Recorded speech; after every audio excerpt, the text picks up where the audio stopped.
Welcome to our ஆன்மீக களஞ்சியம் channel. இன்றைக்கி நம்ம மகாபெரிவா அருளுரையில் அன்னபூர்ணியை பிரார்த்திப்பது நமது கடமை என்று பெரியவா அருளியதை தெரிந்து கொள்ளலாம். உலகம் முழுவதும் நிலவளம் குறைந்து வருகிறது. மெஷின்கள் நிறைய செய்து விடலாம், ஃபேக்ட்ரிகள் நிறைய வைத்து விடலாம். ஆனால் பயிர் பச்சைகள் வளர்வது நம் கையில் இல்லை.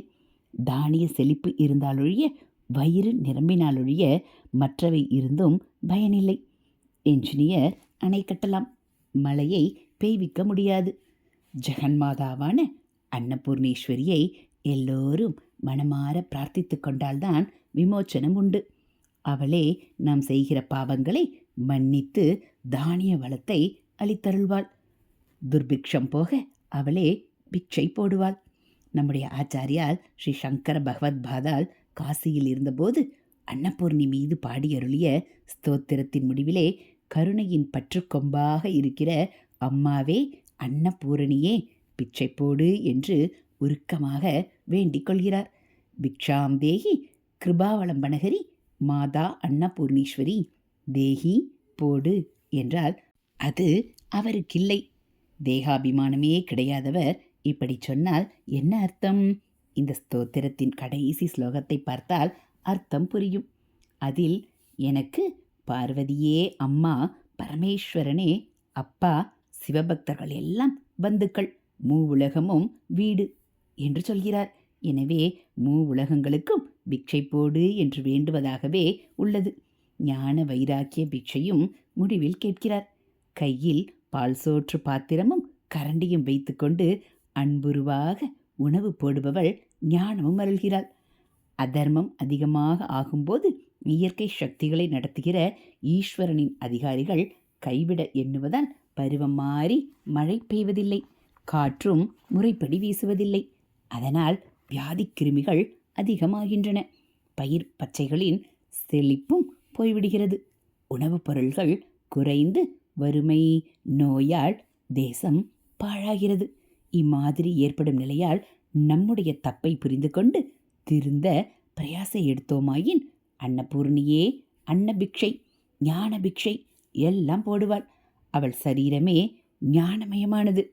ஆ விலிருந்து க்ஷ வரையிலான எல்லா அக்ஷரங்களுமே உருவான மந்திர மாத்ருகா ரூபிணி அவள் என்கிறார் ஆச்சாரியால். ஆதி சாக்ன சமஸ்த வர்ணனகிரி.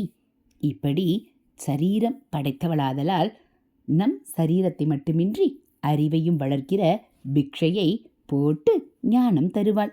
அது எப்படிப்பட்ட ஞானம் என்பதைத்தான் ஆச்சாரியால் அன்னபூர்ணி ஸ்துதியின் கடைசியில் சொல்கிறார். அந்த நிலையில் பரமேஸ்வரனே தகப்பனாராகவும் அம்பாளே தாயாராகவும் தெரிவார்கள். உடனே சகல ஜீவராசிகளும் சகோதரர்களாகி விடுவார்கள்.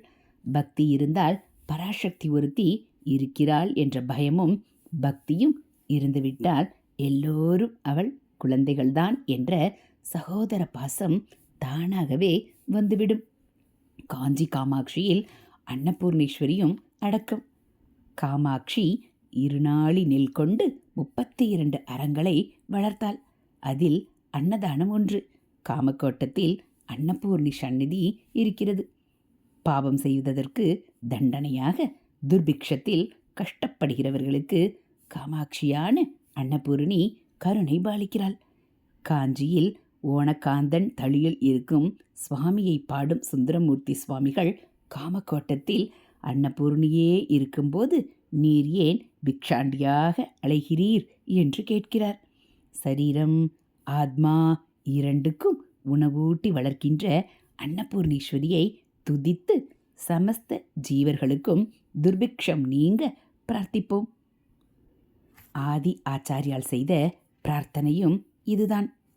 அன்னபூர்ணே சதாபூர்ணே சங்கர பிராணவல்லபே ஞான வைராகிய சித்தியர்த்தம் பிக்ஷாம் தேகிச பார்வதி. இவ்வாறு மகாபிரிவா அருளியது போல நாமும் அன்னபூர்ணி தாயாரை வணங்கி வாழ்வில் வளம் பெறலாம். ஹரஹர சங்கர ஜெய ஜெய சங்கர, ஹரஹர சங்கர ஜெய ஜெய சங்கர. மகாபெரியவா சரணம். இதுபோல் மகாபிரிவா அருளியதை நீங்கள் தினந்தோறும் கேட்கணும் அப்படின்னா மறக்காமல் நம்ம சேனலை சப்ஸ்கிரைப் பண்ணுங்கள். கூடவே பெல் ஐக்கானை கிளிக் பண்ணி ஆள்கிற பட்டனையும் எழுதிடுங்க. நம்ம சேனலில் வரக்கூடிய தெய்வத்தின் குரல் பகுதிகள், மகாபிரிவா மகிமை, மகாபிரிவா அருள்வாக்கு, ஆன்மீக தகவல்கள் எல்லாம் உங்களுக்கு பிடிச்சிருந்தா ஒரு லைக்கும் கமெண்ட்டும் கொடுத்து உங்களுக்கு தெரிஞ்சவங்களுக்கும் ஷேர் பண்ணுங்கள். ஹரஹர சங்கர, ஜெய ஜெய சங்கர, காஞ்சி சங்கர, காமகோடி சங்கர, காமாட்சி சங்கர, காமதேனு சங்கர. மகாபெரிவா சரணம்.